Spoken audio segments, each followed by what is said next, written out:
17 septembre.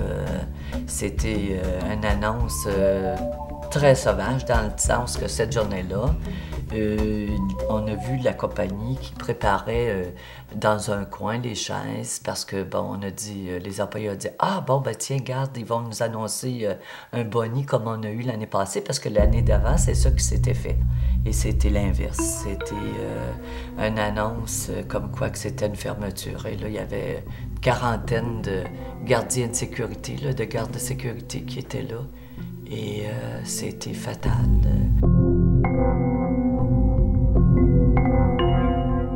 Des fois, on a des annonces, effectivement, quand ça va mal, ouais. Quand l'entreprise va mal, quand il y a des, il y a des déficits, mais quand il n'y a pas de déficit, ils nous disent qu'ils font de l'argent.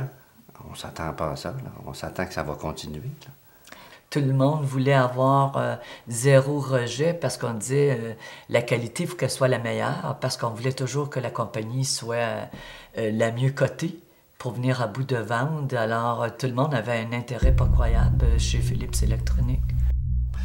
Puis, quand ils ont annoncé ça, l'employeur, sur son papier, nous marquait « On a des bonnes relations, vous êtes des bons employés, on n'a pas de grief, tout va bien, mais excepté qu'on a décidé de former parce qu'on a une surcapacité. » Mais nous, le syndicat de métallos, on a fait faire une enquête par le Bureau national. Puis on s'est aperçu que, effectivement, Philips est en train de construire une usine au Brésil pour d'une plus grosse capacité pour transférer les équipements de Saint-Jérôme au Brésil. C'était ça la raison fondamentale. Jamais qu'il l'a avoué publiquement, juste à la fin, bien sûr, mais publiquement au début, c'était vraiment une surcapacité du ballast. Puis, donc, ça tenait pas la route, ce que l'employeur nous disait.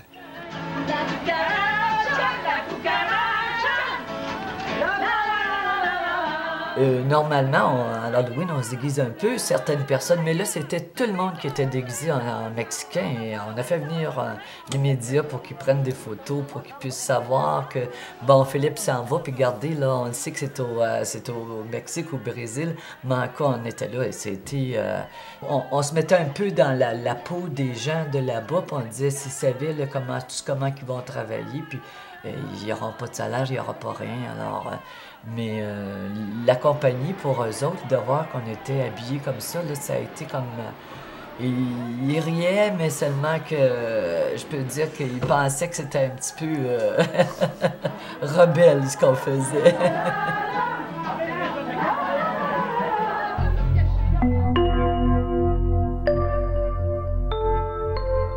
Ce que la compagnie Philips a fait, la seule chose qu'elle a faite, c'est qu'elle a décidé d'aller exploiter d'autres travailleurs, excusez l'expression, mais c'est ça, d'aller exploiter d'autres travailleurs en les payant moins cher, puis en essayant d'avoir aucun syndicat, puis c'est pour faire plus de profit, c'est strictement pour ça.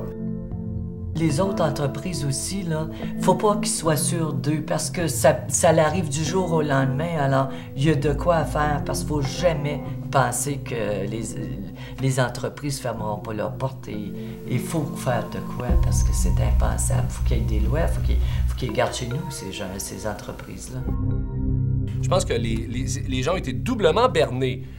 Un, par un discours de collaboration. On a essayé de faire croire qu'en collaborant, puis en étant plus raisonnable, on était capable de sauver nos jobs. Puis une fois que les compromis ont été faits, on revient à la charge en disant, ben voici, maintenant on ferme puis on se déplace ailleurs. C'est ça, justement, moi, ce qui m'a frappé, c'est à quel point, on dirait en bon québécois, les entreprises sont baveuses. C'est-à-dire qu'elles sont arrogantes.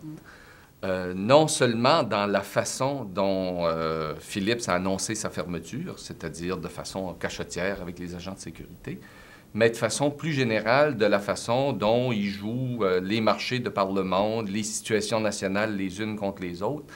Et on prendrait seulement l'exemple de GM, là, où GM a dit, écoutez, on a eu des subventions, des prêts, et ça, bon, ben, on va attendre, on ferme l'usine, mais l'échéance, là, ça court sans intérêt jusqu'à ce qu'on soit obligé de rembourser. Donc, c'est une forme d'arrogance de plus en plus grande là, de la part des conglomérats qui sont aussi de plus en plus gros.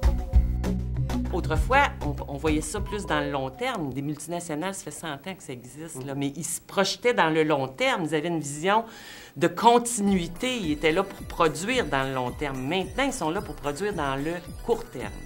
Et je pense que c'est ça que les nouvelles technologies d'information ont facilité comme développement. Maintenant, à peu près 90 de l'argent qui est produit c'est produit par du spéculatif. Alors qu'avant, c'était le contraire. C'était 10 dans le spéculatif, puis 90 dans l'économie réelle. L'économie réelle, c'est les jobs, c'est des usines, c'est des milieux de travail. Alors, ce phénomène-là a entraîné les entreprises qui devraient créer de l'emploi, créer des biens et des services, à se préoccuper bien plus de faire des profits toujours plus. Mais faire des profits toujours plus, à un moment donné, ça ne marche plus dans les pays industrialisés. Donc, pour réussir, on va aller là où ça coûte moins cher. C'est-à-dire qu'il faut effectivement qu'on pousse au niveau de nos politiques pour qu'il y ait des lois pour rendre encore plus difficiles ces fermetures-là et ces délocalisations-là. C'est une des pistes à prendre. Mais ça demande effectivement un débat syndical et que l'ensemble des syndicats s'entendent là-dessus pour qu'il y ait des lois. Il faut travailler pour amener les entreprises à assumer leurs responsabilités sociales. Puis, Madame le soulevait tantôt, il y a des pays en Europe, la France entre autres, où on régit le licenciement collectif. Alors, on doit planifier comme 2 ans à l'avance, voir des régimes de départ, prévoir de la formation, du recyclage pour des personnes qui ont rendu des services des fois pendant 10, 15 et 20 ans. Là. Puis là, on lui dit salut, merci, bonjour, comme ça, sans respect aucun pour l'individu ou la personne humaine.